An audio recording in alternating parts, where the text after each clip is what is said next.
വന്ദേ ഭാരത് എക്സ്പ്രസിന്റെ ഉദ്ഘാടന യാത്രയിൽ വിദ്യാർത്ഥികൾ ഗണഗീതം ആലപിച്ച സംഭവത്തിൽ റെയിൽവേക്കെതിരെ പ്രതിഷേധം. നടപടിക്കെതിരെ മുഖ്യമന്ത്രി Pinarayi Vijayan, AICC general secretary KC Venugopal എന്നിവർ രംഗത്തെത്തി.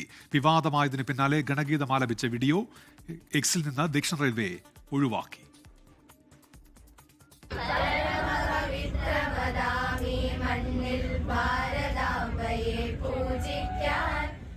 ഇന്ന് ഫ്ളാഗ് ഓഫ് ചെയ്ത എറണാകുളം ബംഗളൂരു വന്ദേ ഭാരത് എക്സ്പ്രസ് ട്രെയിനിൽ RSS ഗണഗീതം ആലപിക്കുന്ന വിദ്യാർത്ഥികളുടെ വീഡിയോയാണ് ദക്ഷിണ റെയിൽവേ ദേശഭക്തി ഗാനം എന്ന നിലയിൽ എക്സിൽ പങ്കുവച്ചത്.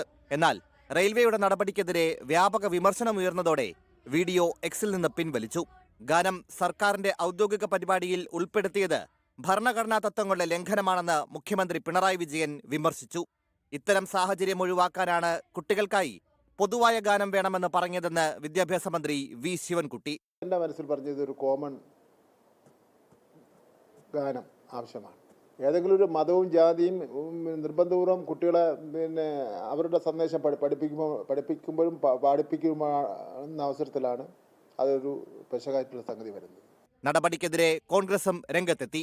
രാജ്യത്തെ പൊതുസംവിധാനത്തെ കാവ്യവൽക്കരിക്കാനുള്ള ശ്രമമാണ് നടക്കുന്നതെന്ന് AICC general secretary KC Venugopal കുറ്റപ്പെടുത്തി. എറണാകുളം സൗത്ത് റെയിൽവേ സ്റ്റേഷനിൽ DYFI പ്രതിഷേധ പ്രകടനം നടത്തി. ഗണഗീതം ആലപിച്ചതിന് ദേശീയഗാനം ആലപിച്ചായിരുന്നു മറുപടി.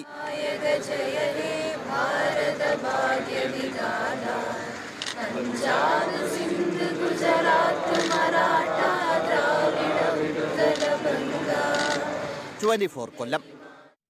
ലോകത്തെവിടെയായാലും ഏത് സമയത്തും 24 വാർത്തകളും ഓഗ്മെന്റഡ് റിയാലിറ്റി പാക്കേജുകളും എക്സ്പ്ലെയിനറുകളും വിശദമായി കാണാൻ ഞങ്ങളുടെ YouTube ചാനൽ നിങ്ങൾക്ക് സബ്സ്ക്രൈബ് ചെയ്യാം.